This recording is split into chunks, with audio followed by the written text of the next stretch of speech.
Good morning, everyone, and welcome to the July 14th Land Use Control Board meeting. My name is Mary Sharp, and I will be serving as your chairperson today. We will begin this morning's meeting with a roll call. Mr. Ragsdale, would you proceed, please? Yes, ma'am. Mr. Fleming? Here. Mr. Gill? Here. Dr. Pritchard? Here. Thomas? Here. Vice Chair Lyles Wallace? Here. And Chair Sharp? Here. Thank you, Mr. Ragsdale. I would like to remind you that copies of today's agenda are located at the front right podium if you need them. If you wish to be a speaker on any case that is on today's agenda, please fill out an attendance speaker's card located at the front podium. Once you have filled out the card, please bring it up front and hand it to one of our DPD staff members located at the left podium. When that agenda item is called, you will be given an opportunity to speak. At this point, I would like to read our conflict of interest statement. The adopted policy of the Land Use Control Board requires that any member of the board recuse himself or herself from any participation in the discussion or voting on any matter on the meeting's agenda in which he or she may have direct or indirect personal interest. The member shall vacate his or her seat during deliberation on any matter from which they have recused themselves. An abstention may substitute for recusal for the purposes of maintaining a quorum. I would now like to get approval of our minutes from the last meeting. May I have a motion, please? So moved, Madam Chair. Okay, do I hear a second? Second. Okay, we have a motion, we have a second. Is there any discussion on our minutes? Is there any discussion? Hearing none, I assume we're ready to vote. All in favor say aye. Aye. Those opposed, nay. Motion carries. Thank you. Mr. Ragsdale, may I please get a secretary's report for this month and an explanation of today's procedures? Thank you, Madam Chair. I do not have a secretary's report, and I will go into the proceedings of the meeting. At the beginning of today's meeting, we will establish a consent agenda for those items where no one in the audience or on the board is requesting an individual public hearing. After the consent agenda is established and approved, we will move on to the regular agenda. For each case on the regular agenda, the DPD planner will give a presentation. This will be followed by the applicant's presentation and any testimony from others who support the application. The applicant and supporters will be given a total of 10 minutes. Following each speaker, the chair will ask the board members if they have any questions for that speaker. Next, the opposition will be given a total of 10 minutes to present their case. Following each speaker, the chair will ask the board members if they have any questions for that speaker. Finally, the applicant will have a 3-minute rebuttal period under the same rules. Following all the presentations and after parties have been heard, the chair will ask the board members if have any additional questions of anyone who spoke. Then the chair will close the public hearing portion of the case, entertain a motion on the matter, discuss, and then vote on the application. If an applicant or any speaker would like to be heard after the conclusion of the public hearing portion of the case, or if a board member wishes to hear any additional testimony from any party for additional clarification, a motion will need to be made along with a second, and then a 2/3 affirmative vote of the board is required to reopen the public hearing portion of the agenda item. If the public hearing is reopened, both the applicant and the opposition will be allowed an equal amount of time to provide additional testimony. After the additional comments, the board will close the public hearing portion of the case and deliberate and take the final vote. Again, if any member of the audience wishes to provide testimony in support of or in opposition to a case, he or she will need to fill out a speaker's card. These cards are available at the front podium. Speaker's cards are not required of the applicants since their names are already part of the record. Thank you, Mr. Ragsdale. The board is a supporter of community involvement, and we welcome neighborhood comments and feedback. We are respectful of the fact that many of you have taken off work or adjusted your schedules to be here today. But we ask that your comments please be made within the time frame allowed. If there are multiple speakers, please try not to be repetitive so as to make the most of your side's 10-minute time allowance. Lastly, I'd like to ask you all to silence your cell phone so as not to interrupt or disturb anyone during today's proceedings. I would now like to move to the consent agenda. With our procedures now explained, I would like to introduce to my right Mr. Brown Gill, who will be this morning's consent agenda chairperson. Mr. Gill will read items 1 through 16 as the consent agenda. Once the consent agenda is read, if you wish to discuss one of those items individually, please come forward and give us the item number, and we will pull the case. We will then vote on the remaining consent agenda items as one vote, and following the vote, we will hear the cases that were pulled individually. Mr. Gill, will you proceed, please? Thank you, Chairwoman Sharp. Item number 2, SUP 2140, Lake Village Convenience Store with gas pumps at 5551 Hacks Cross Road. Staff recommendation, drop. Item number 3, S22016, Whitehaven, major 2-lot commercial re-subdivision at 4430 Elvis Presley. Staff recommendation, hold for 1 month.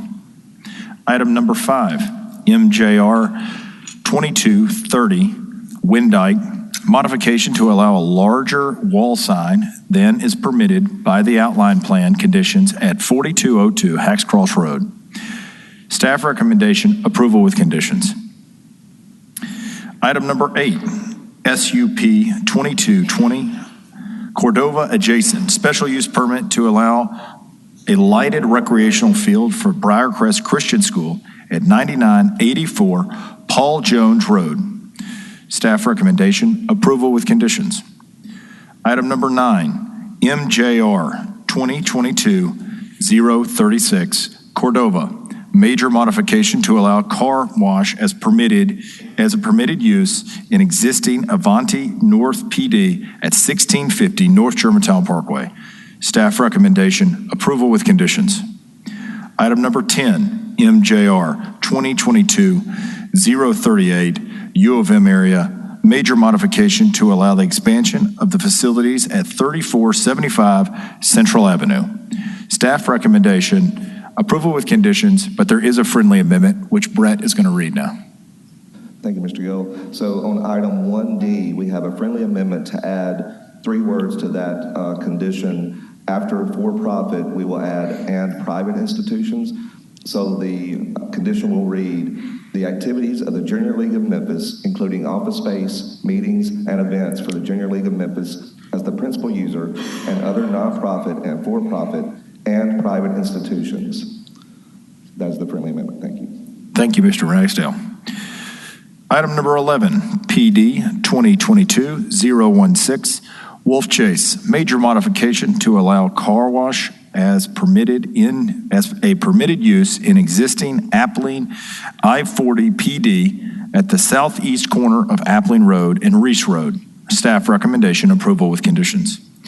Item number 13, S2022-023, Southeast Shelby County, 2-lot re-subdivision of Lot 11 of Forest Meadows subdivision at the northwest corner of Forest Meadow Drive and Forest Hill Irene. Staff recommendation, approval with conditions. Item number 14, S2022-024, Midtown, 6-lot major subdivision at 1162 Peabody Avenue. Staff recommendation, approval. Item number 16, S22-026, Raleigh, 2-lot residential re-subdivision and a waiver from the streetscape standards at 3085 Schreibler Road. Staff recommendation, approval with conditions and 1 waiver. Item number 17, SUP 2022-021, Millington, special use permit to allow a 180-foot monopole telecommunications tower at 7733 Martin Road. Staff recommendation, approval with conditions. Item number 18, SUP 2022-022, Cordova, special use permit to allow a funeral home at 705 South Parkway. Staff recommendations, hold for 1 month. That is your consent agenda. Thank you, Mr. Gill. The items on the consent agenda will now be voted on with 1 vote subject to the recommendations of DPD. If the consent agenda is approved, only items number 1, 6, and 15, if we don't have any more pulls, will have full independent public hearings. By voting on the consent agenda, each board member is affirming that he or she has read the staff report and agrees that its findings, where applicable, and its recommended conditions. Can I get a motion, please?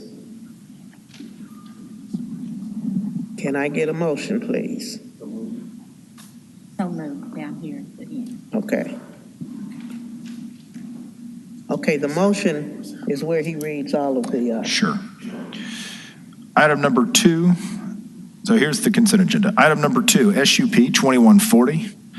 Item number 3, S22016. Item number 5, MJR 2230. Item number 8, SUP 2220.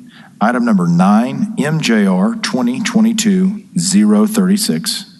Item number 10, MJR 2022-038.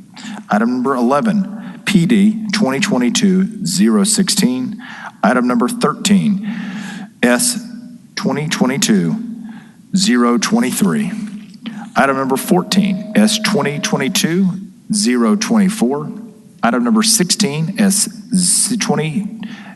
22-026. Item number 17, SUP 2022-021. Item number 18, SUP 2022-022. thank you, Mr. Gill. Do I hear a second? Madam Chair, excuse me, I apologize. We did get a last-minute card on item number 16, so that will be pulled, but we're still good to get the second and vote on it. But item number 16 will be pulled and heard. The ones we will hear will be 1, 6, 15, and 16. No. Okay, thank you. 1, 6, 12, 15, and 16. No, 15. 1, 6, 12, 15, and 16, yes. Oh, okay, I'm sorry. 1, 6, 12, 15, And 16. and 16. Thank you. Do I have a second? And then we're going to have discussion. Do I hear a second? Second. Okay. Is there any discussion, Dr. Pritchard? Yes, agenda item number 11, on the third conclusion, the word not, N-O-T, should precede injure or damage. Could be. Oh, That's on conclusion number 3. okay, thank you, Dr. Pritchard. Yeah, I think we did note that, and it may have just not been revised, so that is correct. We will make sure that is correct in the notice of disposition. So, yes, thank you for noting that. Okay. Madam Chair, Yes, sir. please show me recused from item number 8. Okay. Thank you. Mr. Fleming, excused from item number 8. All right. We have a motion, we have a second, we've discussed. I assume we're ready to vote. All in favor say aye. Aye. Those opposed, nay. Motion carries. Thank you. We'll now move to Dr. Pritchard for the ones we're going to hear. Well, here, Madam Chair, agenda item number 1, SUP 22-14, Hamilton, special use permit to allow auto sales at 1538 Elvis Presley Boulevard. Staff recommendation is approval with conditions. Okay. Is the applicant present? Okay, would you come up and give us your name and address, and then we'll hear it from OPD, and then we'll discuss. Is there any opposition? There's opposition, right? Okay. All right, thank you. Just give us your name and address right now. Everybody, my name is Bronson Gray.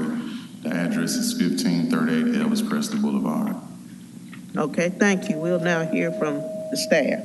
Madam Chairman, may I ask a question Uh-huh. of you? Is this the same case we That's the voted same. last?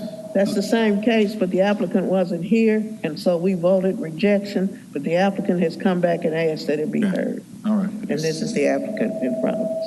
Thank you. Okay. All right. Thank you. We'll. I don't know what's happening. Go ahead. Okay. We're ready for the staff report. Sure. Lucas Skinner with the Division of Planning and Development. So yes, we're doing a rehearing on this case since the applicant nor staff was able to present anything for this case last month. Again, this is item SUP 2022-14. So this is to allow vehicle sales at 1538 Elvis Presley An aerial of the site is zone CMU3 with residential uses to the east of the site. This is where South Montgomery sort of meets Elvis Presley, just north of the corner of that intersection. A few site photos. It's essentially an accessory parking lot to the corner use. However, the applicant is looking to just simply make it its own principal use, separate from the corner use. Site plan, there are several structures, including an office building, an accessory shop, and essentially the applicant is providing 14 total parking spaces, though he did indicate that ideally there would be no more than 10 cars on site at a time. Setbacks for the zoning district are met. All height and other bulk regulations will be met as well. So in conclusion, this is a special use permit to allow motor vehicle sales with accessory vehicle service. Again, they are proposing approximately 10 cars on site at a time, about a 480 square foot office structure, and then a detached service. We found the project to not be unduly detrimental or have an undue adverse effect on adjacent property. It was found to be consistent with Memphis 3.0, and we are recommending approval with 6 conditions. And I'm available for any questions. Okay, thank you. Do we have any questions of staff at this time? Any questions? Okay, hearing none, we're ready to hear you from the applicant. Oh, yes. I'm just trying to get the special use permit so I can be able to do the auto sales.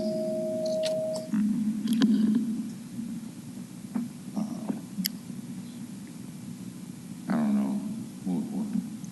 You're welcome to make a presentation as to why you want the. I'm just trying to sell used cars at 1538 Elvis Presley. I'm just here on behalf of Redline Automotive Group, trying to obtain a special use permit from you all today. Okay. Yes, Well, ma'am. you would have had 10 minutes to make your case. So that's what you have to say right now, right? Yes, ma'am. Yes, Okay. Okay, we're going to call on the opposition. right. And you can have a seat while the opposition makes their All right, thank you. case. Okay, opposition, you can come up and you have 10 minutes amongst the 3 of you. Give us your name and address.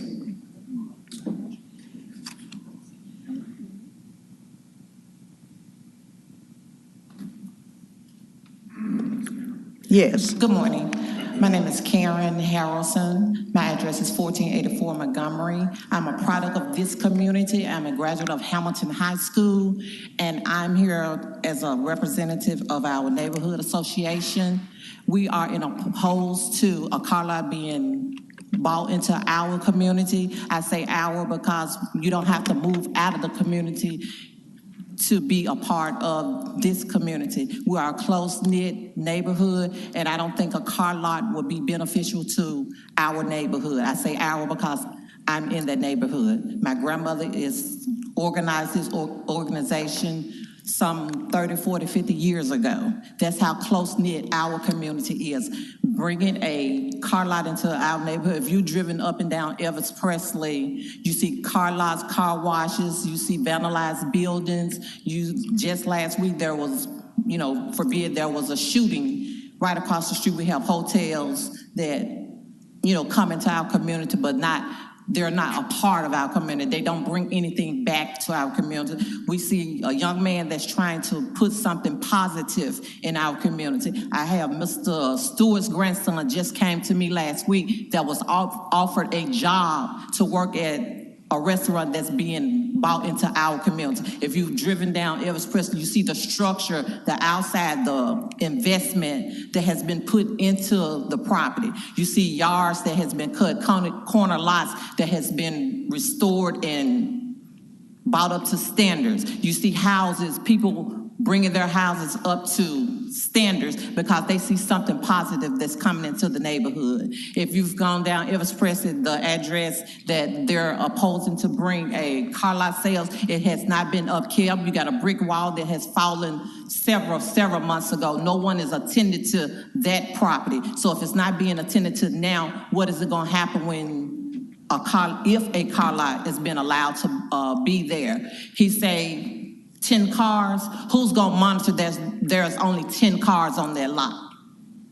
So there's a lot of negative. We have employment being offered. We have a place that's coming to our neighborhood where food will be served, entertainment will be served for elderly people. It's not some 20, 30-year-olds that is being introduced to as older people that want to get out and come get some food, a nice atmosphere where they can relax.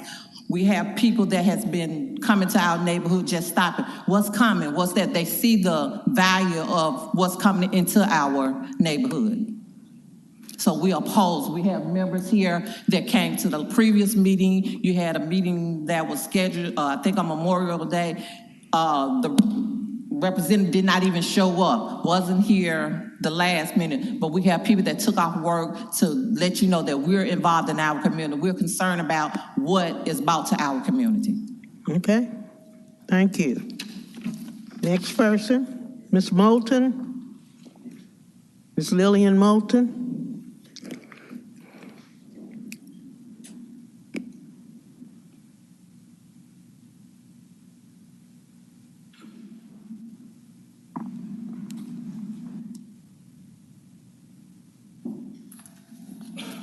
Good morning. Good morning. I'm Lillian Moulton, and I've been a part of this neighborhood on Montgomery Street since first grade. A 12-year graduate at Hamilton High School, and I've seen this neighborhood go from prosperous to going down. This man wants to put a car lot, and it's a car lot right next door where they are doing nothing but storing cars. If this lot is going to be this, 10 cars, it'll be another place. We don't need that in the neighborhood. We're trying to get it cleared out. When they buy these used cars, they use Montgomery Street as a testing car. You can see them running up and down the street from these car lots that's already there. They use Montgomery Street as the testing road. We don't need any more of that. We would like for you to reject this proposal and let us get our neighborhood built up for our children, for the grandchildren. They can't play for cars running up and down the street. The lot been there way before the restaurant was there. Why, if he owned that lot then, why he wait till they gonna put a restaurant or entertainment center for people in the neighborhood to enjoy? Now, it's only gonna bring the neighborhood down. The lot is too small for a car lot. When he should have done it before now, way before the man bought it for a restaurant. We prefer that he let this go, find somewhere to put his car lot, because this is not a good place. It don't enhance the neighborhood at all. We got, he didn't do nothing. The man tried to clean it off and he told him he couldn't. Don't clean it off, I'm gonna put a car lot there. You should have did this before now. The wall is falling down, and right on the other side of it is another junk car lot. So that's all it's gonna be. We prefer that he go on with somewhere else.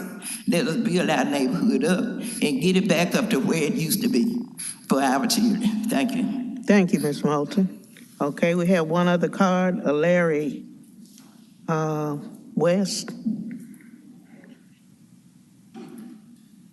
Can you give us your name and address? Good morning. How you ladies and gentlemen doing? Yeah. I stay at 1558 South Montgomery Street. Okay. I've been over there 13 years. I'm going to get straight to the point. I ain't no good speaker. We got regular hotel. Next door, we got a regular car lot. We got a regular tire shop. This gentleman, they finna have a restaurant. That's what the people want. They don't want no more car lots, no tire shop, or none of that. And then what these people did, right on the other side, they cleared the whole trees out. They bring the neighborhood up. I thank y'all for y'all can. Thank you. Okay. The applicant, you have time for a rebuttal. In other words, you can negate what some of your opposition says, or you can reiterate. Yes, ma'am, I just want to say it's not going to be a raggedy car lot. 10 cars is where we're starting off and plan to expand in the future.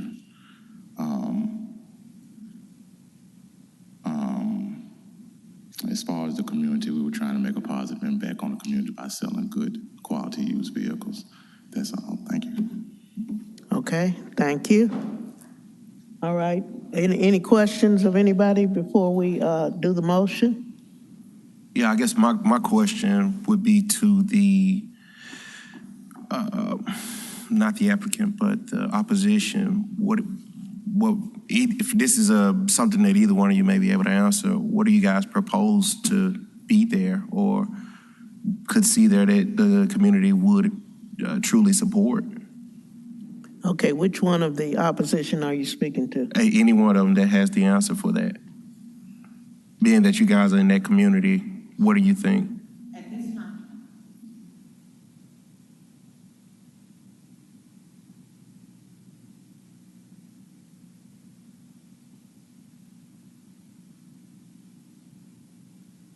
At this time, I don't feel that a car lot or anything that could be stored or housed on that property is beneficial to the community. I don't know if you have a complete picture of the parking lot itself, adjacent to the club. The property line does not, it's partially shared with that picture of the restaurant that's going to be there. So he does not have the complete parking lot. So say he sectioned it off, he wouldn't have room enough to pretty much do anything. I don't really see how 10 cars is going to go on their property because the whole property does not belong to his property. Mm-hmm. So to say that he just admitted himself, he's going to start off with 10 cars, plan for the future. So who's going to monitor those 10 cars that's going to be approved of right now? So it's already say that he's planning to expand. He does not have room you have to have an office, you have to have a fenced-in area, and if you look at the property, none of that has been taken care of, none of it is enclosed, so it's not beneficial to our community. Okay, thank you. Thank you. Madam Chairman. Yes. From last month to me, nothing has changed on this project, and I want to commend the young man. I love entrepreneurial projects, but you asked about what it could be used for. As I stated before, I know the guy who actually bought that old Hawaiian Island building and renovated. He's deceased now, but the young man who's doing it now, it is a beautiful building. He has done a lot to it, and that should just be a parking lot for that restaurant. That's the best use for it, in my opinion, not a car lot. I just cannot support putting a car lot in that area. It's already a depressed area. We need to bring it up, and that won't improve that area. Thank you. Thank you. Any other questions of the applicant or the opposition before I close the public portion of this meeting? Okay. All right, I'm going to close the public portion of this meeting. Dr. Pritchard. Move approval of agenda item number 1, SUP 22-14, Hamilton. Do I hear a second? Okay, we have a motion, we have a second. Is there any discussion? I'd like to ask that the people that are here opposing the car lot, please stand. Okay, thank you. Is there any further discussion? Okay, hearing none, I assume we're ready to vote. Okay, we're going to do it individually or? Chair, I think we can do a roll call on this. I think that's what we did the last one, so I'll go ahead and do that if that's okay. All right. All right. Mr. Thomas? No. Mr. McKinnon? No. Mr. Gill? Yes. Mr. Fleming? No. Vice Chair Lyles Wallace? No. Dr. Pritchard? No. Chair Sharp. No. Motion fails. Motion fails. Okay. Dr. Pritchard, we're ready for the next case. Madam Chair, we will go to agenda item number 6, MJR 22-35CO Arlington adjacent.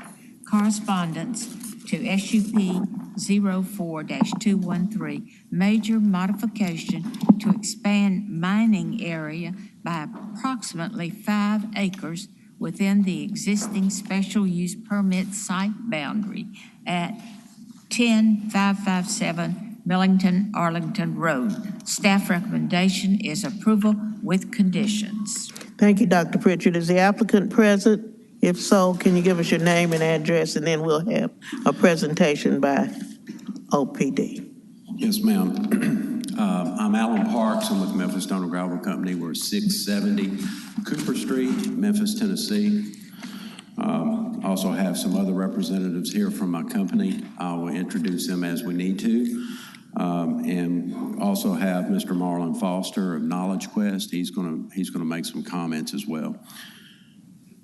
We have a brief presentation that we have. Okay, before you make your presentation, our staff is going to make a presentation. Yes. Okay? Thank you. Thank you, Madam Chair. Jeffrey Penzis, Division of Plan Development. As you may remember from last month, this is essentially a major modification to expand the mining area by approximately 5 acres. And we can see in these drawings, it's just this little starred areas where the 5 acres is. And essentially, the Shelby County Board of Commissioners granted the special use permit known as SUP 04213 to allow sand and gravel mining at this subject property back in 2004, and then there was a 10-year time extension by this body in 2015. And the applicant has indicated that the approval of this request would extend the mining operations by approximately 3 to 5 months. However, no time extension to the actual permit is required because they still expect that everything will be wrapped up by August 13th, 2025. And I also have letters of support that the applicant has given me to hand out to the board. And Okay. with that, we recommend approval with one condition. Thank you, Madam Chair. Thank you. You have any questions of staff right now? Any questions? Okay, hearing none. Applicant, we're ready for your presentation. Okay, thank you. Sorry about that. So I think where we left it last time, I think it would be helpful for the board to kind of have a little bit more visual about our operations and how we actually control some of these issues of concern that were brought up last time. So we put together a presentation that we hope can help illustrate that.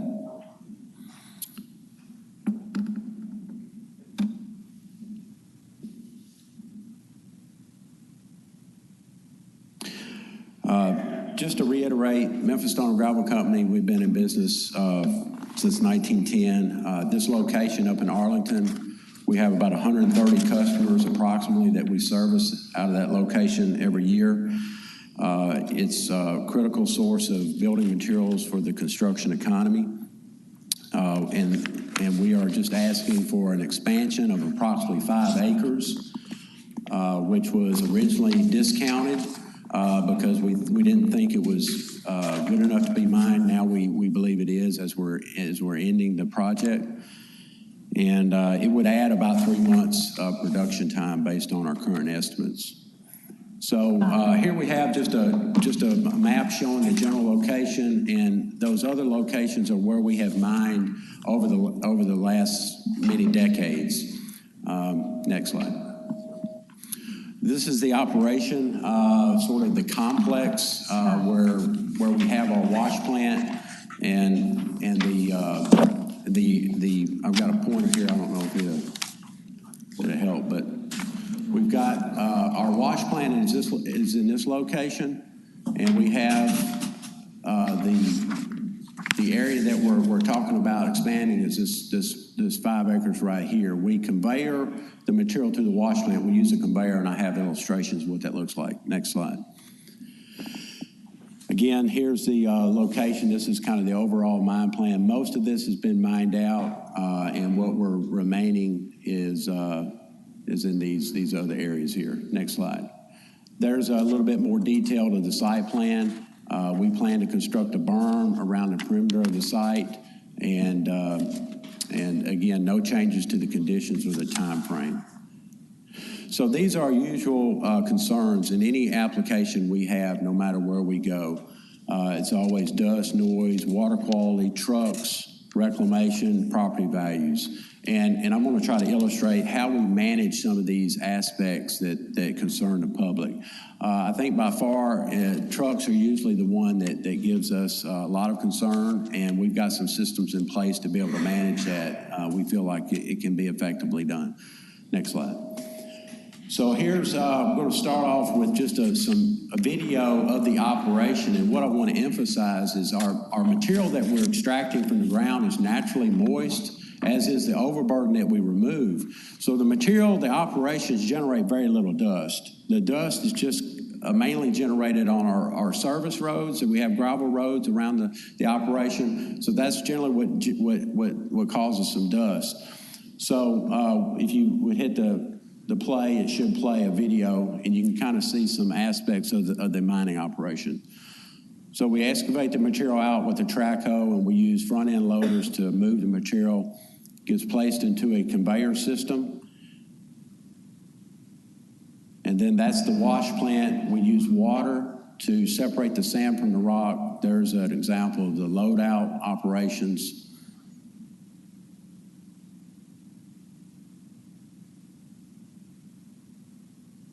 And that's a truck loaded going across our wheel wash and our scales, and then they exit the facility.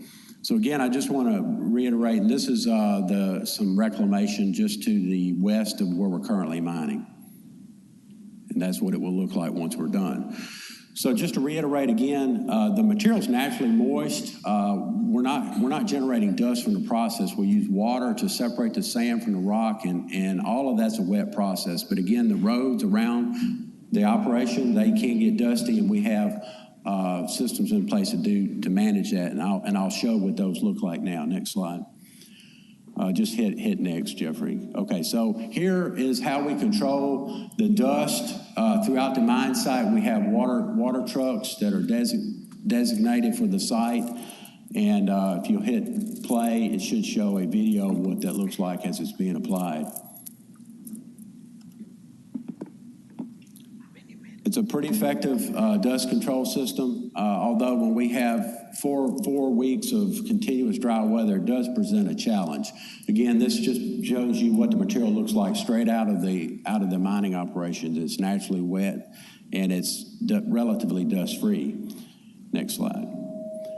Just hit next. Okay, so we use berms to build around the facility. That's being done right there. That's what provides mainly a noise barrier for the operation. It's a very effective noise barrier. And we build those around the perimeter of the site. We will do that for this 5-acre expansion area. And so this is what the motoring public would see, but it's mainly designed for noise control. The Mine Safety and Health Administration, they monitor noise at our operations, mainly from a worker safety standpoint. Since May 2020, we've had 16 inspections. These are unannounced inspections from MSHA to come in and monitor for our noise, and we've had no violations with regard to noise and worker safety. Next slide. This is an illustration of this is the nearest residence to the 5-acre expansion, and we have to stay 250 feet away from the residence. We will be below the ground surface, of course, after we strip the overburden. We'll have a berm that's 8 to 12 foot, depending on the topography that we'll construct, and that will provide a noise barrier. And then we're going to maintain a minimum of 30 feet of existing vegetation, leave that undisturbed in place. So during the summertime, the public shouldn't see much of a change. But behind that will be the berm, and it will be seeded. Next slide. We have another video where you can just see the conveyor system a little bit more detailed, and you can see that it's relatively quiet. We do have sound. I don't know if you can turn that up, Jeffrey.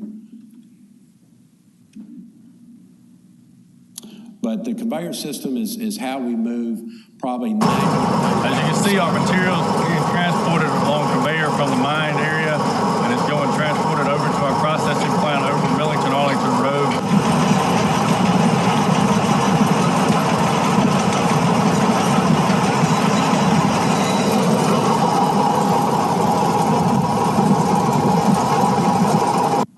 So we could be standing next to it, carry on a conversation. We wouldn't have to shout at each other. Again, MSHA, they come in and they monitor the site for noise. And according to their last 16 inspections, all the noise levels have been below the permissible exposure limits for worker safety, but much lower.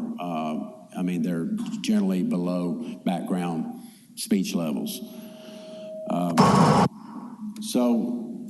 We also have one thing that Madam we do Chair, on our mobile the applicant equipment has 2 minutes remaining. We have Okay. backup alarms that use broadband technology, and we've got some illustration of what that sounds like. Okay, you got about a minute and a half. Are you gonna need some time for your 2 other speakers? Well, we'll reserve the time on rebuttal for our other speakers. Okay, go ahead. Okay, You got 1.5 minutes.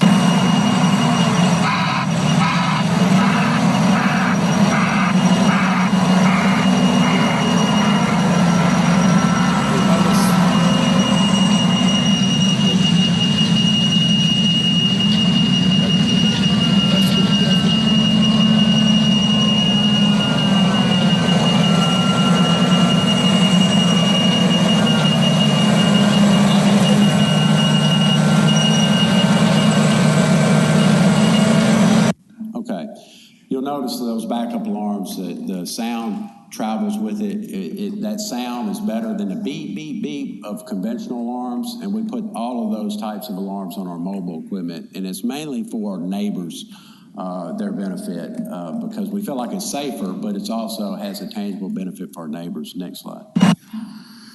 So from a water quality standpoint, we have a series of settling basins that we have at the site, and you can go ahead and push play. And we clear up our water, and it's regulated by the Tennessee Department of Environmental Conservation. That's what it looks like after it leaves the wash plant. That's what it looks like on return. And that water has to meet pretty high standards to be discharged. Next slide. So the Good Neighbor Trucking Policy really gets into the trucking issue. And again, most of these trucks that come in and out of our site are not company trucks. They are our customers' trucks. But we have a Good Neighbor Trucking Policy that helps us regulate those independent haulers. And mainly it's 3 components. If you hit next, it has basically on-site rules, off-site rules, and supplementals that deal with site-specific criteria. And we make every driver sign this agreement and that they will abide by our rules. And that would include off-site speed limit, littering, anything that has to do with the neighborhood. So we have this in place, and when we get complaints, we investigate it, and we talk with the drivers, and we make sure they understand the rules that apply to this location. Okay. And we feel like it can be effective. Now, we are working on enhancing that. Madam Chairman, tracking all these incidents. So when we get an incident, we can record it, time expired. have a date stamp. Your time is up, sir. Okay. It's been up about a minute. Then I'll reserve any more time for any questions that you may have about the things that we showed today. Okay. Are there any questions right now from him? Okay, hearing none, we're ready to hear from the opposition.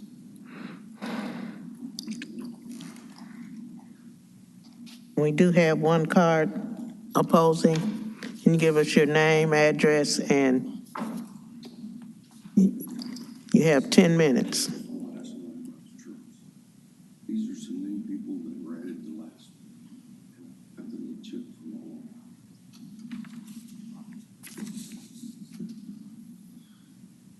Hello, my name's Jerry Ellis. I live at 10730 Millington Arlington Road. My wife told me to get up and say who I am this time instead of just ranting and raving. But anyway, hello, Brown. How you doing? I hadn't seen you since you was a kid. But anyway, I've worked for the same construction company for over 40 years. I even worked for Brown's dad one time for a little bit, learning how to bid jobs. What you're passing around is I went out last night with all my neighbors. Our complaints mostly with the gravel trucks. He gets up here, Mr. Parks does, every time and defends these gravel trucks. But that list took me about an hour last night of all my neighbors and their complaints, and I can get even more. The other ones are from the dust from last time. I met with Eddie after our last meeting. Thank y'all. They put up silk screen fence. They fixed their fences. They've mowed their yard for the first time in 2 months. They even tear up the road with a bulldozer. They're even trying to fix it now since it was 20-something years since we've had our road paved. But 3 years ago, I took that same list that y'all are looking at now upstairs. Terry Rowland called me in the back and Alan Parks in the back to talk about the gravel trucks. Well, we had a meeting. He goes and tells me everything that I want to hear and everything my neighbors want to hear. Well, he met with me and Eddie and Joe. Well, there was 2 other people in the truck with us that day. It was a rainy day. There was 3 of us. And I showed them all my stuff and all the things that are going, in the trucks. And they tell me what I want to hear and then they don't do nothing. So 3 years ago, I went upstairs and they met with me again. They don't do nothing. That trucking company we're trying to get rid of, if you call about him, he'll send more trucks. That's all we're asking. That right there took me an hour last night to beat all those neighbors. There's 11 neighbors right there that I met in about an hour that were willing to sign that now. I went right behind Alan Parks. He met every one of them, and every one of them asked him to get them trucks to go a different way. It's one trucking company that at the end of, in Galloway, they use our road as a shortcut. I even tried in Arlington. Arlington would like to get rid of it. But because they take state money, they can't really make them go a different way, they say. But if they would go a different way from our house, they'd go a different way there too. And like I met with Eddie, we talked for 2 hours, 2.5 hours at my house. I rode Eddie around to meet all the neighbors. The preachers, a truck tried to run over the preacher and then tried to start a fist fight with him. You go up the corner to Jamie, she's got kids. They put up a security camera to watch the trucks run the stop sign. I had Eddie in my Polaris with me. He puts his seatbelt on and we almost got hit head on right at Jamie's house by a truck. He pulls up to Jamie and asks Brandon, did the truck stop? No, as usual. So that's our biggest complaint. And then I met with Eddie and I told him, if you really want to see what happens to us, I tried to make a video. I post pictures on Facebook. So if you'll go living with Memphis Stone and Gravel and Lehman Roberts, there's nothing in there that I'm lying about. It's pictures of the dust. We met with Eddie for 2.5 hours about the dust. I left my driveway and they're covering my neighbor's house with dust. I go down in the pit to talk to Eddie about him covering it with dust, and the truck happened to be broke at the time. That truck that you seen spraying, they just got it fixed, I guess, or the pump that fills it. So, and I work, and I take care of some of the best buildings in Memphis. I take care of Memphis Tourism. I take care of Sam Phillips Recording. I do a lot of the maintenance on the Civil Rights Building. We've built it twice. So we're just trying to get help from this guy right here. Every time Eddie comes out and defends the people that works for him. Every time he comes out, he defends the gravel trucks. And those people signed that right there. They're new neighbors and old neighbors. And he's got they had a meeting at the church and didn't even invite none of us that's on that list. They come up and knock on people's door and leave a little message, but some people won't even open the gate for Alan. That's how much we're tired of it. But 3 years ago, I went upstairs, so everybody on that list, he knew about the dirt, he knows about the gravel trucks. And then that other list is for the people of the dust. And even some new neighbors in the back. And that piece of meat, that belt that you hear, that's how loud it is at my house. that screeching bulldozer, that's how loud it is at my house, all day long. The neighbors in the cove, it's all day Saturday. They can't stand it no more. Some of those people signed it this time. It's all day long. And you get dead quiet out in the country, that's all you hear is that piece of machinery and that belt. And that belt, they set off a siren that sounds like a fire engine come by. Well, all the dogs in the neighborhood go nuts over it. Some of the neighbors would like for them not to, since they're running out of gravel, there ain't no reason for them to work on Saturday. You know, if they won't help with the gravel trucks, then the one way to get rid of them is not let them bind anymore. But that's what that whole list right there is. Every one of them's got a little thing of asking. They run my wife off the road while I was on the phone with her 3 days ago, right by my house. You know what that's like to hear the gravel hitting your wife's car and your granddaughter's in the car with you? That's why I'm up here. And that's why my neighbors signed that yesterday. So I know I only got so many minutes, but I wish I would have brought that one where if you go on Facebook and pull up Living with Memphis Stone and Gravel or Lehman Roberts, you can look at all the videos I post. I don't lie about nothing, and they're videos showing the dust, the gravel. Take a ride in one of the videos where you almost get hit by a truck in the curve right by my house. I mean, okay. So they can get up here and speak and say I'm a bad neighbor or whatever, but I live in a code that everybody loves my house when they come by because I do tributes to the veterans, tributes to one young man that got killed on a motorcycle, and I don't want it covered with dust. So I offered Eddie a deal. No berm, because that berm that it shows them building, that's where almost all the dust comes from. And it's over and over and over again. Okay, thank you. Do you have any questions of Mr. Ellis at this time? Anybody have any questions for him? I have one question. Yes, How long have you lived there? I've lived in that house for 27 years. Was the mine there prior to you living there? It wasn't there, no, sir. Do you live on? They held up them buying the Rosenberg estate because of some potholes. That's all I asked. We live, all right, for instance, it's a state road that somehow got gave back to the county. There's no paperwork up. I've asked Ms. Mills.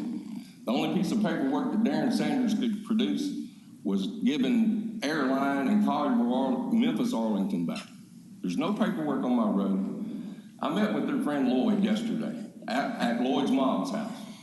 I told Lloyd, I said, it ain't the gravel, Lloyd, it's the trucks. Even Lloyd said he would like to get rid of the trucks. And he's on their side because he farms on Galloway Levee and they run him off the road. You know, we're asking for somebody that's using our neighborhood as a shortcut. He defends them. He needs to sell the gravel, I understand. But they've been asked to enter and leave from the west by Miss Mills. They kind of set her up a few years ago. And I actually said there was a guy that used to, when I started this, it was, they won't let you do this. They won't let you do, I said, I'm hard hitting, so who is that? Turns out it was Darren Sanders, Charles Woods, Tom Meadham. Anybody that you ask to help cutting the grass, cutting the weeds. This week, for some reason, either Alan made a call, it shows up, they're cutting the weeds. If you'll go on my Facebook, you'll see them cutting the weeds. You answer my question. Last question. Do you live on reclaimed mining ground? Do you live on reclaimed mining ground? Yes, I did. Okay. 100 years ago, before they ever got there. All right. Thank you. That's all I had to ask. Okay. That's all. Okay. Thank you. Thank And you. actually, one of the people your dad sold them the house that signed that petition. Okay, thank you very much. Any more questions for Mr. Ellis at this time? Okay, hearing none, we're back for the applicant, and I think you have about 2 minutes left of your 3-minute rebuttal because you went way over on your presentation. I'm going to ask Mr. Marlin to come up and speak. He had some prepared remarks. Thank you. I'm here on behalf of Memphis Stone and Gravel as a community resident of one of their. Can you give us your name and address, please? I'm sorry, Marlon Foster. I reside at 1017 Latham Street. Go ahead. Yes, but I'm here in support of Memphis Stone and Gravel. My experience has been over the past more than a decade around service, volunteerism, just really getting to the heart and integrity of the operation. I've met with the team at least 3 conversations, and even around this project. our work together has been really centered around conservation and land stewardship. Knowledge has converted 30 formerly vacant, blighted lots in the core of our city and repurposed 4 abandoned buildings to a college dormitory, an on-site packaging spot, a corner grocery store, and a future farm-to-table restaurant. And Memphis Stone and Gravel has been very intimate in this. We support weekly, recycling and things of that nature. So I've got a chance from a father-in-law that worked there for decades to I meet even once a month with one of the executives, really get into the heart of the company. And just to speak to that integrative effort I've experienced, I think they'll bring that forward to this project. You've seen some examples of some of the reclamation, and I've seen that firsthand of them supporting the community. I've directly challenged the corporation of being hosted by South Memphis and what that means to be hosted by community and what's owed when it comes to service and investment. And I must say they responded in a tremendous way. We host a lot of companies and industrial operations in South Memphis and across Memphis, and few respond and really give back and understand that responsibility of being a corporate neighbor. But without reservation, I must admit that this corporation has responded in a great way, and it's been going on for more than a decade in my experience. So thank you for your time. I'm in support of their efforts here. Thank you.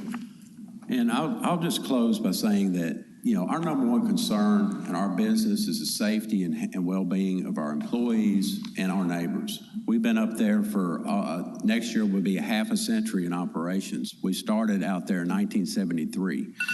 And we had a community meeting this week, and it was open. It was at the suggestion of one of the neighbors. He organized it, we attended it, and anybody was welcome to attend that. And our number one concern is to always see if we can continuously improve our operations. And that's why we have 15 neighbors who signed a letter of support for this operation. Thank you. Okay, thank you. Board members, do you have any other questions of the applicant before I close this portion of the meeting, the public portion? Okay, hearing none, I will now close the public portion of this meeting. Dr. Pritchard, would you give us a motion, please? Yes, agenda item number 6, MJR 22-35CO, Arlington adjacent. Do I hear a second? Okay. We have a motion, we have a second. Is there any discussion? Madam Chair, after last month, this case kind of intrigued me, and I drove out there to take a look, actually yesterday, and I had to hunt for the site, quite frankly. I know it's the middle of summer, a lot of vegetation, but I drove out there. I certainly don't live there, but I'm telling you, when I drove out there, I was impressed with that part of the county is very beautiful.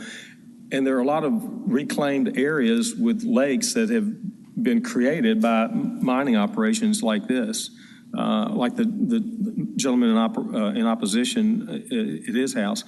Obviously, there's dust and there's some issues with the trucking, but I just look at this company. They've been around for decades. They're an old line company. They've done a lot of good for this community, great reputation. They certainly do something that disrupts the neighborhood in the short term. That operation has been going on for a long time in that part of the world, and the neighbors have known that. I think it's a short-term issue in terms of a long span of many years to come, where they can reclaim that property and use it like we saw those pictures up there. And my point is, I know that this is not fun to live with now, but I think the long-term benefit to the community for mining materials that are needed for this community, and in the operation that they've shown you, I think they do all they can to minimize the disruption of the neighbors. Plus, at the end of the day, when our children and grandchildren are around, that property is going to be reclaimed, and it's going to be a wonderful place to redevelop into housing. That was kind of a long comment, but my point is, I understand the gentleman's concerns. I certainly do, sir. But I plan to support this case. Okay, thank you. Any further discussion? Madam Chair, this first aggregate has to come from somewhere. We all take it for granted that our aggregate that builds our roads, our sidewalks, it produces concrete. We all take for granted that aggregate's got to come from somewhere, and it's got to come. The closer it is, the better it is for everyone here. This is a temporary 5 acres. They're going to mine sand off of it. I toured their facility. They're an extremely professional organization. And this ground and this entire mining operation will go back and be reclaimed one day. So they have proven what a professional operation they are over many decades. So I'm also going to support this. And Okay. Thank you. All right, I'd like to ask that the people that are in opposition, would you please stand? Anybody that's in opposition? Okay, what about the people that are for this particular case? Okay. All right, thank you. Okay, if there's not any, I wanted to add something. Mr. Parks, just take care of the trucks, man. Just take care of the trucks. Well, we're working on that. We're working on with that primary customer, and they've got GPS, and they're working on getting more technology to monitor the speed, and we're working with them. As soon as we get complaints, we go right to them. okay, thank you. I will now close the public portion of our meeting. If there isn't any further discussion, Dr. Pritchard, we're ready for the motion.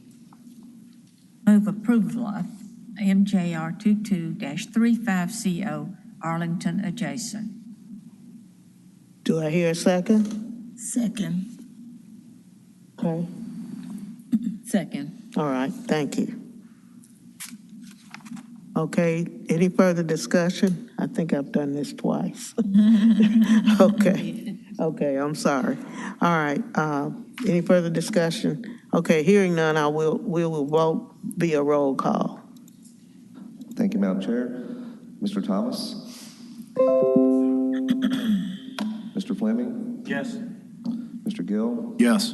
Mr. McKinnon? Yes. Dr. Pritchard? Yes. Vice Chair Lyles Wallace? Yes. Chair Sharp? No. We have 5 yeas, 2 noes. Motion passes. Thank you, motion carries. Thank you. Thank you. Dr. Pritchard? Yes. Can I ask y'all something? Is there any way to get them to work with us in the neighborhood to reduce the speed limits, maybe put up some barricades? You're going to talk to Mr. Penzias. Yes, Mr. Ellis, we can discuss that with you. And Do what, sir? we can discuss that with you, and I think Mr. Penzias can help. Thank you. Is number 12. You ready for me to call? Yes, go ahead, Dr. Pritchard. Agenda item number 12, SAC 22-003 South Main, the physical closure of Haddon Street between South B.B. King and East G.E. Patterson. Staff recommendation is approval with conditions. Thank you. Okay, I see the applicant is here. Would you give us your name and address, and then we'll have a presentation by the staff.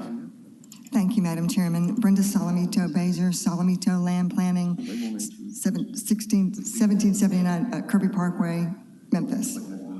Thank you. Okay, we're ready for the presentation.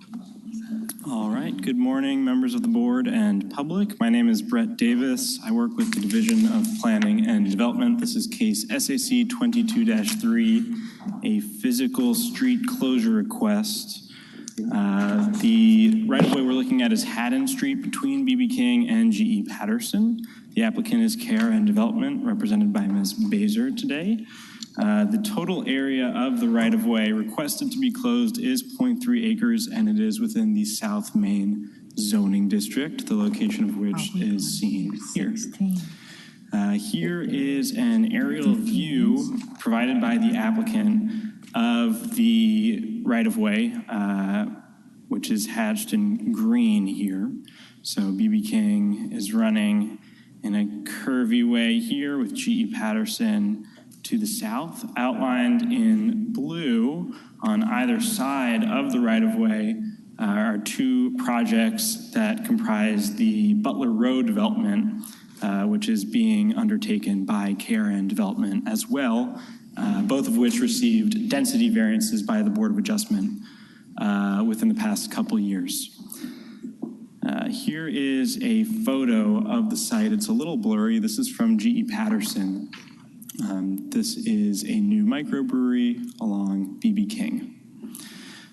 Here are two maps of the right-of-way. On the west in gray is, again, a more precise engineering drawing of that right-of-way to be vacated.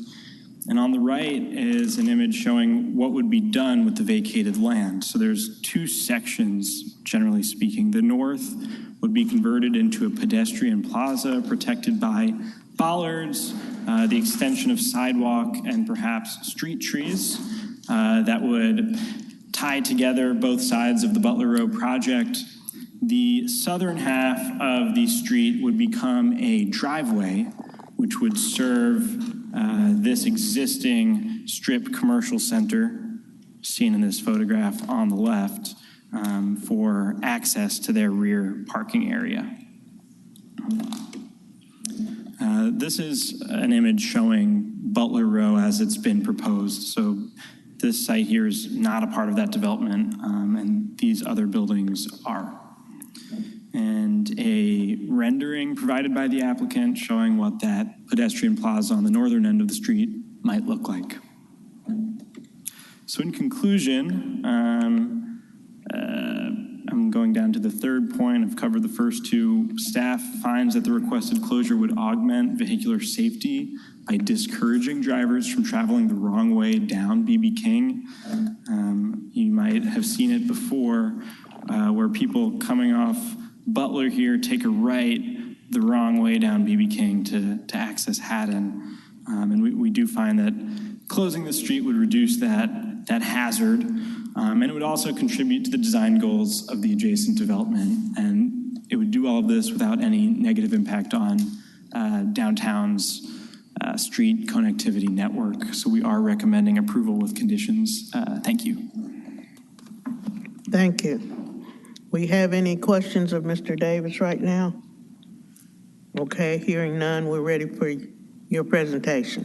Thank you, ma'am. Brett, can you put up the slide of the plats side by side, please?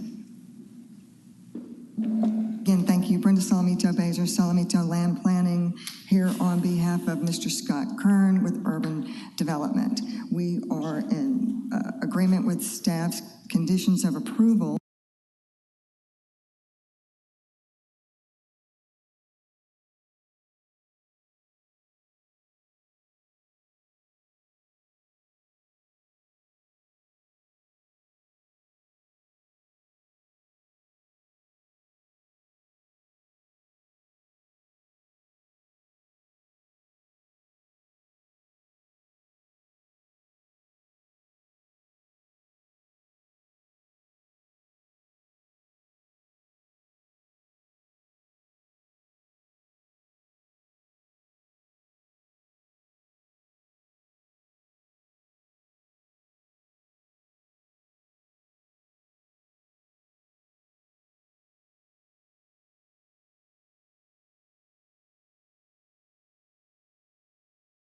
Opposition, so I reserve the remainder for rebuttal. Thank you. Okay, thank you. Have any questions of the applicant at this time? Hearing none, we're ready to hear from the opposition.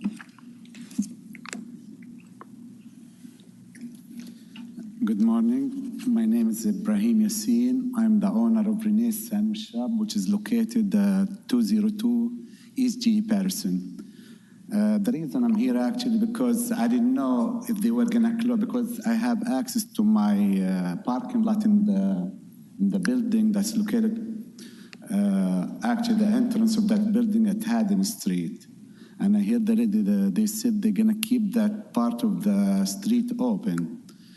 But we need guarantees that we're gonna be accessing our dumpster. Our customer will access the parking lot in the rear building And also, our customers also park in the street itself. So we don't want them to close the street that's coming, the entrance from GE Patterson to Haddon.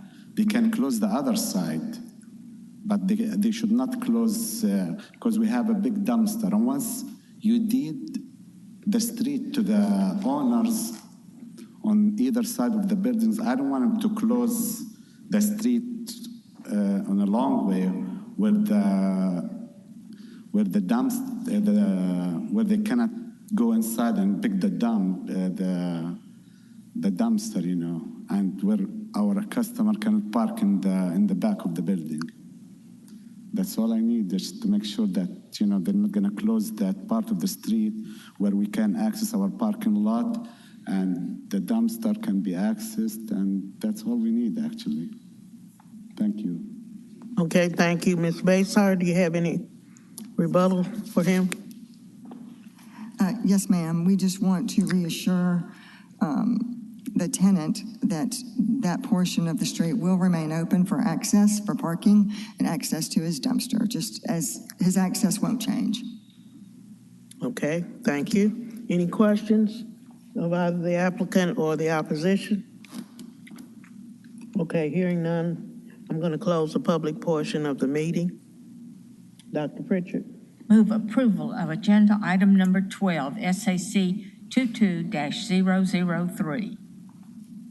Do I have a second? Second. Okay, any discussion? Any discussion? Okay, hearing none, I assume we're ready to vote. All in favor say aye. Aye. Those opposed, nay. Motion carries. Thank you. Agenda item number 15, S2022-025 Midtown, two-lot major subdivision at the northwest corner of Jackson Avenue and East Drive. Staff recommendation is approval with conditions. Okay, thank you. Applicant, would you give us your name and address, and then we'll have a presentation. Ma'am, thank you. Cindy Reeves, SR Consulting, 5909 Shelby Oaks Drive, Suite 200. Thank you.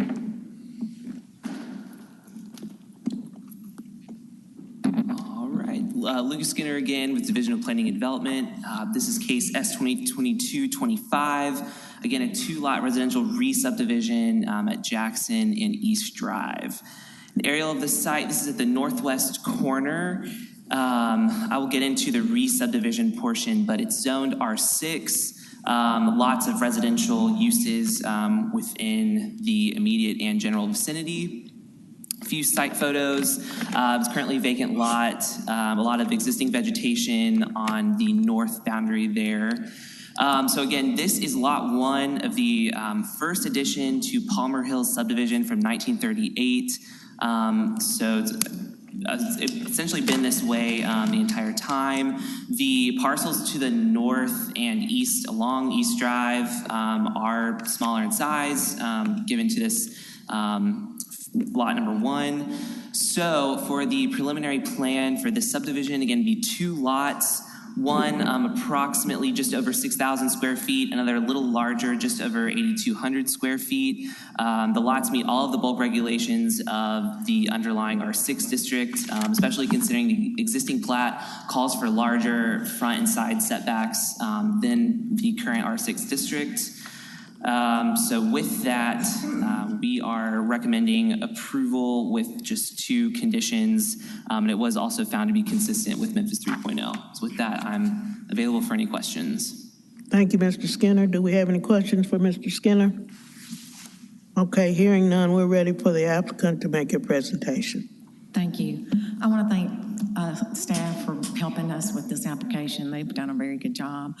As you know, this is a very large lot. It's been vacant for a very long time. Looking at history aerials, we can't tell if it's ever had a home on it. We feel that this is a great opportunity for infill development, and that is what we are promoting, is to do new infill development that will help increase property values. We plan to build two new homes that are compatible with the existing homes in the neighborhood and feel that it will help improve the property values. The 2 new homes will also be an improvement to the Jackson Avenue frontage, and hopefully it will encourage the abutting neighbor on Jackson to make some improvements to their home also. So I want to save the rest of my time for rebuttal. Okay, thank you. Any questions of her at this time? Okay, we're ready for the opposition. Come forward and give us your name, address, and your statement of opposition. Good morning. It's still morning, right? Good morning. Good My morning. name is Paula Nider. I am a resident at 886 East Drive. I've been there for about 20 years now, and the opposition is our opposition is that we want to make sure that their building specifications is in compliant with what the existing structures are right now. That's a very old community. I think one of the slides they showed was in 1938, and that just lets you know how old those houses and the structure of those houses are. And we do have some people here that's in support of the community as well that I hear this morning as well. We're happy, that someone is actually going to do something with the property. We are happy about that, and we basically want to make sure that it's structurally sound and it's a family residence, and that you have driveways and it kind of fits the pitch of the houses that are there now, and they conform with the brick layout of the area and everything. Most of our residents have been there for well over 40 years. I'm not one of those, but they have been there well over 40 years, and it is a seasoned area that we live in. We take care of our community. We have formed an association, Parmasar Park Community Association, and we keep the area up and everything. And we're just really concerned about it being a single, family dwelling, and that it's not rental property or the Airbnb, one of those properties. They actually had a meeting, a Zoom meeting on the 29th of last month with the community. And, in those meetings, they can promise you the stars and skies and everything, and this is what really counts, what is promised here today. And that's why we are here today. And several of the questions were asked, and some of the answers they gave them were the houses would be around 1,500 square feet, 2 bathrooms, and single dwelling. You really don't have upstairs, and it will be in conformative of what the residential area is right now. We want to make sure that the developers, I don't know if the developers are going to be the builders or not, but we want to make sure that it's in compliance with everything that's there already. I think that's all I wanted to cover. I made some notes here. Let me look again. Oh, and we would like to know from the builders or the developers, how much would the houses sell for? Make sure, like I said, the pits, and they have driveways and things like that that's in conformity with the neighborhood that we have now. Okay. Okay. Okay, All thank right. you. All We right. have one other opposition ballot, Samuel Ballard.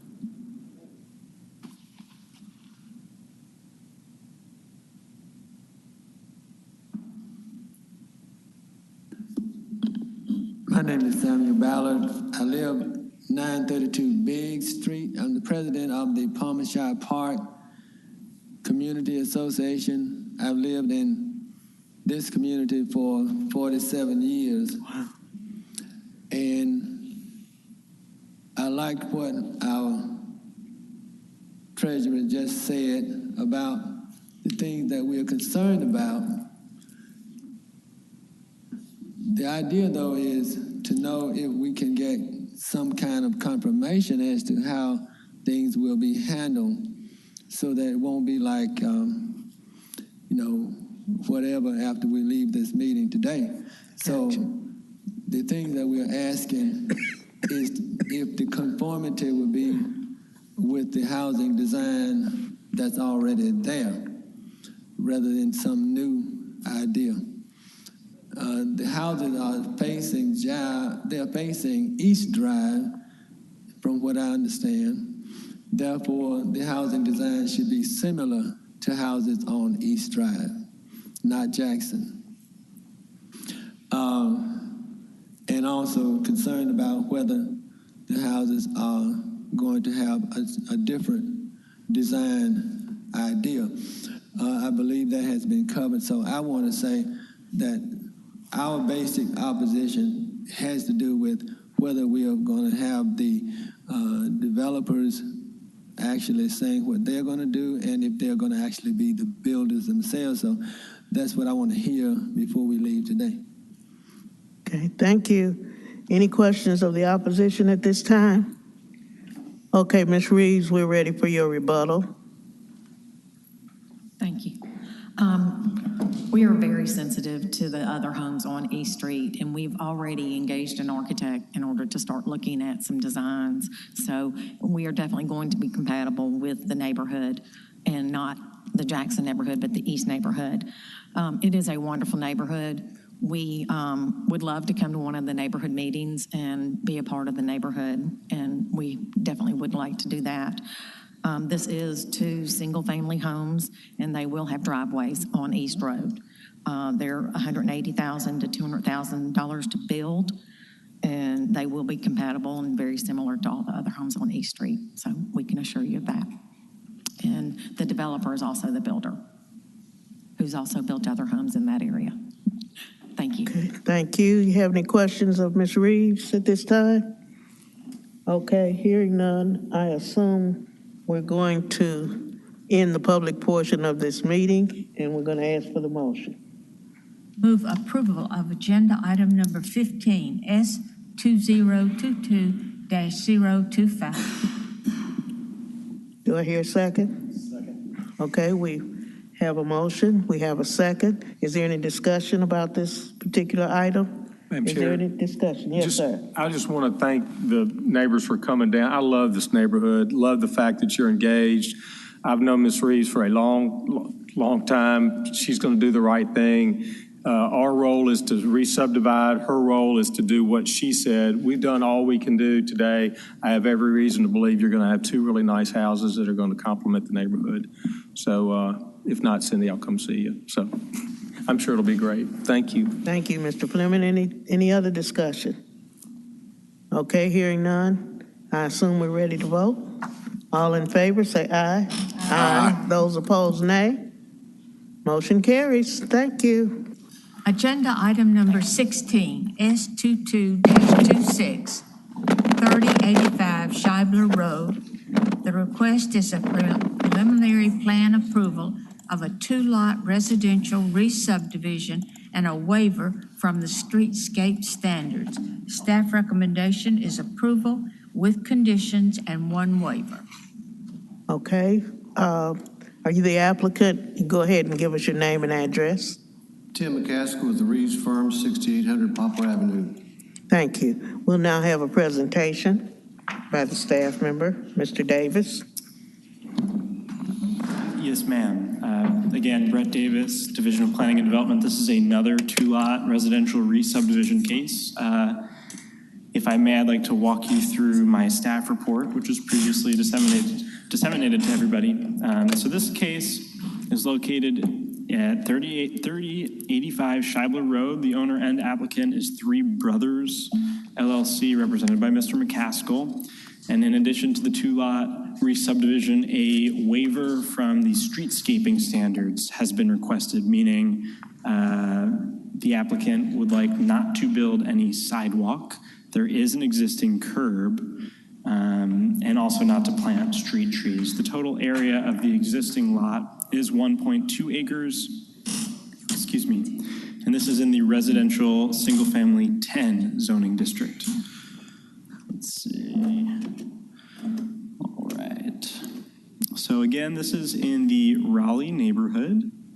Here is the subdivision plat that created the existing lot in 1961. The land is lot 24, outlined in yellow. You see that for those lots along Scheibler, the lots are fairly large, equivalent to the existing lot. But as you go down to the west into Priscilla, the lots of this subdivision become much smaller. Here is a satellite photo with zoning. So all the zoning in the area is single-family residential. You'll see that this is one of the smaller lots along the Scheibler frontage, but one of the bigger lots overall in the area. Here's a photograph of the existing house, which is quite set back from Scheibler, which is where this photo was taken. The intent is for this house to remain, and for the backyard currently to become a second lot. So the view from Scheibler would remain the same. Here is a photograph of the rear yard currently, a view down Priscilla, and a view down Scheibler. There are no sidewalks here or in the area. Here is the preliminary plan. So the lot that would include the existing house is much larger. It encapsulates the large front yard with a second lot in the back. My understanding is that the current inhabitants of the house would remain the occupants of both lots once re-subdivided. All right. So in conclusion, let me zoom in. The two proposed lots do meet or exceed all minimum lot and setback standards. Generally, they are also consistent in size with existing lots in the vicinity. The proposed lot fronting Scheibler would be among the smallest along that street in either direction for over 1,000 feet. However, the block rhythm would not be affected because the lot width and the front setback of the existing house would remain the same. And we are recommending conditional approval of both requests. And our conditions include the removal of any non-conforming fencing, so that wooden fencing is too high in its current location between the street and the house. The existing vehicular gate on Priscilla would need to be removed. It doesn't have any room for queuing, so cars have to wait within the right-of-way, which is not permissible under the current code. The curb and gutter shall be repaired or replaced as needed, and that of the several accessory structures in the back, those which do not have a valid building permit either currently or sought in the future must be demolished. And that concludes my presentation. Thank you. Thank you, Mr. Davis. Do we have any questions of Mr. Davis before we get an explanation from Mr. McCaskill? We're ready for you, Mr. McCaskill. Thank you. Currently, there are two brothers and their families living in the existing house that's there, and the purpose of this second lot is to build a second house so they can each family have their own home to live in. We had a neighborhood meeting, and one neighbor showed up, and he lived on the large lot next door on Scheibler. And his only question was, are we going to build in front of the existing house on the Scheibler side? And we told him no, it's going to be to the rear, so it won't block the view of the current house, and also it won't set in front of the other houses on Scheibler. It'll be behind it. We are in agreement with the conditions and the waiver. We're asking for not to put sidewalks in because there are no sidewalks on either street to tie to. So we are in agreement, and I'll save the rest of my time for rebuttal. Thank you. We do have one person in opposition, Mr. Hicks.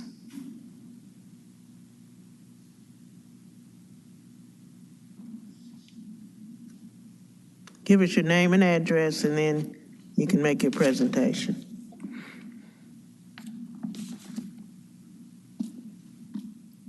Good morning. Morning. My name is Duncan Hicks. I'm at 4553 Priscilla Avenue.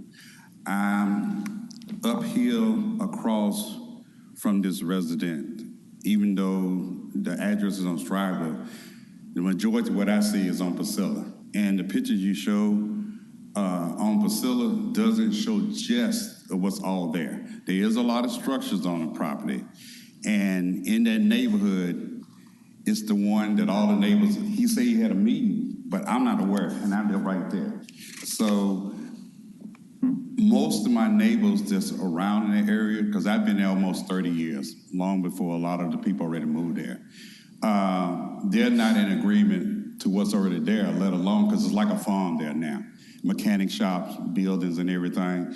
It just distracts from the rest of the neighborhood that we're trying to maintain old Raleigh that's not being degraded. And we're trying to put a lot into our property to fix it up, make everything look nice. It is crowded over there, from chickens to rabbits to everything else, and they get out from time to time. And the trash to be on the street. I had to call code enforcement because the business dump whatever it is on the street. And it's just really, in that neighborhood that's built up and we're trying to maintain everything, it doesn't look like that on the pictures. It doesn't look like that on all. And I'm afraid if you put another house there, that's going to add even more distraction to the neighborhood. And I just want some guarantees if it does go forward. What can we do to make it look conform to the rest of the neighborhood? And that's it. Okay, thank you. Anybody have any questions of Mr. Hicks? Okay, hearing none, we're ready for your rebuttal, Mr. McCaskill. Yes, the building you see in that picture, it's going to have to be demolished because it's in the way of constructing the new house. So adding another house and a lot to this will actually help clean the lot up because the stuff in the back that Mr. Hicks referred to is most of it's going away when they build the second house. What about all the vehicles and everything else? How are you going to park all just like 6 or 7 vehicles? What was your question? Just about 6 or 7 vehicles that's already there. So where all the parking, all that's going to take place? Well, there's 2 families living there now, so they'll have their own driveway, and it won't all be clustered behind this fence like it is now. Some of that's going away. So what I'm Mr. McCaskill, excuse me, we really don't need discussion between members of the audience. It's okay. You're right. We'll just leave that to the. Thank you. You're right. Anyway, we think the second lot will help clean the lot up that it's there now, and it'll look better than it does now. Thank you. Okay, thank you. Do we have any questions of either the applicant or the opposition at this time? Madam Chairman. Yes, sir. The opposition just raised a point that I'd like to know, though, and we don't see that reflected in this picture. Do we have an aerial shot? He said there's 6 or 7 buildings on this plot already. I mean, is that the case?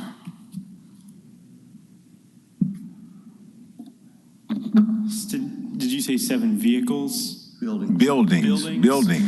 That's what I heard him say. There are a number of smaller accessory structures. I don't know if there are 7. I think many of them were not permitted and would not be permitted if a permit were sought. And so part of our conditions would require that those be removed.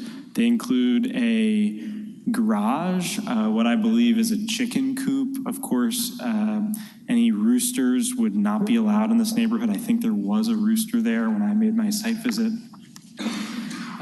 That is not conforming with the zoning standards, and those would need to go.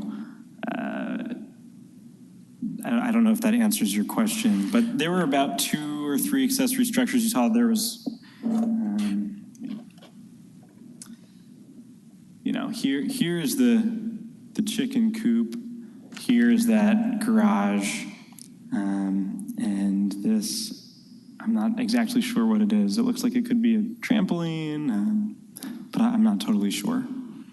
Madam Chairman, what concerns me is, we look at all those things and they obviously not approved. Once they build this structure, I mean, we have no way, the neighbors will have to live there. These things will come back. I mean, there's nothing to prevent all of this, and it's hard for me to support it and trust that this will be kept very nice for the people that live in the surrounding areas. For that reason, I can't, I'm just afraid to support it. Thank you. Thank you. Madam Chair? Yes. I would agree with that, but I think the conditions really address it. Particularly condition number 4, unless associated with a valid building permit, any existing accessory structure shall be demolished. And I would like to just add to condition 4, the property shall be maintained in a manner similar to that in the neighborhood, because apparently it's not being maintained. So I put that in the form of a motion, Madam Chair. As an amendment? As an amendment to condition 4. Okay, so are we going to vote on the amendment? Yes, yes. Okay. All right, is there a second to that amendment? We'd have to take a vote to allow it. Okay. All right. Any discussion on the amendment? Hearing none, I assume we're ready to vote. All in favor, say aye. Aye. Those opposed, nay. Motion carries. Thank you. Okay, now, we Wait, haven't but- gotten the Main motion. the main motion, okay? I'm going to close the public portion of this meeting, and Dr. Pritchard, would you make the main motion, please? Yes. As amended. Move approval of agenda item number 16 as amended. There a second? Second. Okay, we got a second. Any discussion? Yes, I supported the amendment, but I'd still, after this, if this were to get approved, I just still believe that those structures will be put there, because we won't be going back out there to check all of this, and the neighbors will still have to view all of this. The fact is, they had all of this, and we didn't know it was there. The same thing will happen again, I believe, because it's the same people living there, from my understanding. Yes. So it's just hard for me. Again, my whole theme is none of us live there will have to see this, but, this gentleman took his time to come down there, and I'm sensitive to that. So, those are my comments on there. I'm ready to vote. Okay, thank you. Is there any further discussion? Okay, hearing none, I assume we're ready to vote. Are we going to do it individually or all at once? I can do a roll call, Madam Chair. Okay, Mr. Fleming? Yes. Yes. Mr. McKinnon? Here, yes. Mr. Thomas? No. Dr. Pritchard? Yes. Vice Chair Lyles Wallace? Yes. Chair Sharp? yes, you can call me doctor if you want to. Yes, okay. Thank you. Motion carried. And that concludes the agenda, Madam. Okay, that concludes the agenda. Is there any other business that needs to come before us at this time? No, ma'am. No business, okay. Well,